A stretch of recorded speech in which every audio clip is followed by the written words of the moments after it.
Hi guys! Magbasa tayo ng feedback today nitong ating cloves oil, Eva's Cloves Oil para sa hair fall, hair loss, and hair grower. So feedback ng isang buyer dito na bumili sa atin last time. Sabi niya, "Hello po ma'am, may mga tumubo na po. January 12, 2025 po ako nag-start.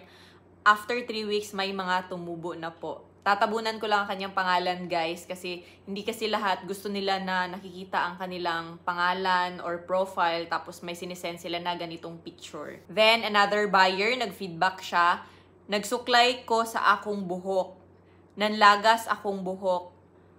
Ako nang utangan ang akong buhok sa butangan. Ako nang gibutangan ang akong buhok sa cloves oil. Wala pa naigo, wala pa'y 2 hours." Tapos nag-update siya. Bisaya kasi siya. Sabi niya naglagay daw siya. Tapos naligo na daw siya. Wala pang 2 hours. Tapos pagka morning, sabi niya, "Morning Ma'am Ev, nagsuklay ko karon. Dili na daghan paglagas sa akong buhok. 1 day pa na akong gamit. Epektibo siya ma'am. Thanks God.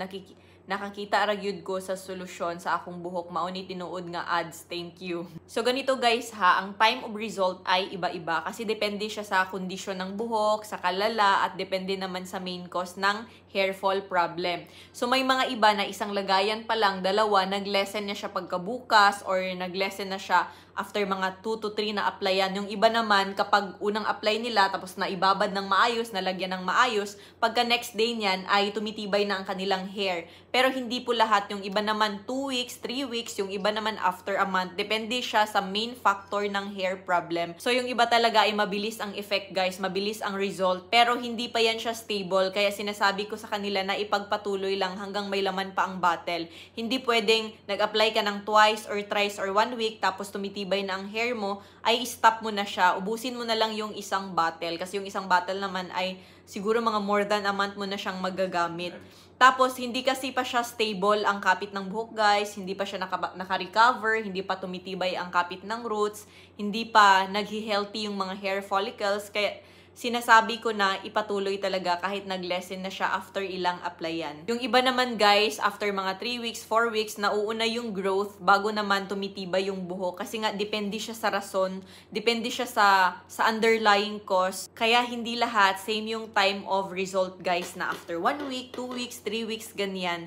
So, basta, kapag nag-order kayo ng 1 bottle, tiyagaan nyo lang na gamitin 3 times a week or every other day or 3 to 4 times a week. Kapag tumibay na siya, pwede na every 2 days. 2 days gap na lang. And from another buyer again, "Hello po ma'am, effective sa akin yung Eva's Cloves Oil. Kunti na lang nalalagas na buhok. Hindi na siya katulad dati tapos malambot pa siya sa buhok. Order po ako ulit pag malapit na po maubos." Salamat sa mga nag-feedback, especially sa mga bumili na ginamit talaga nila ang Cloves Oil guys. Medyo kailangan talaga siya ng time. So kung problema ka talaga sa buhok mo, mag-effort ka na mag-apply sa mga anit, lagyan ang mga anit guys, especially talaga yung mga anit talaga ang pinaka-importante na malagyan, tapos mababad and maligo, mag-shampoo properly. So ayun lang, 3 to 4 times a week, maganda na siya. Or 3 times a week, ganyan. Kapag matibay na, every 2 days gap, kagaya sa akin ngayon, nag-a-apply lang ako once or twice a week. Pang-maintain na lang. Kasi kahit walang problema yung buhok, pwede siya pang hair care. Once a week, twice a week, ganyan. Kapag okay na yung overall condition ng hair natin.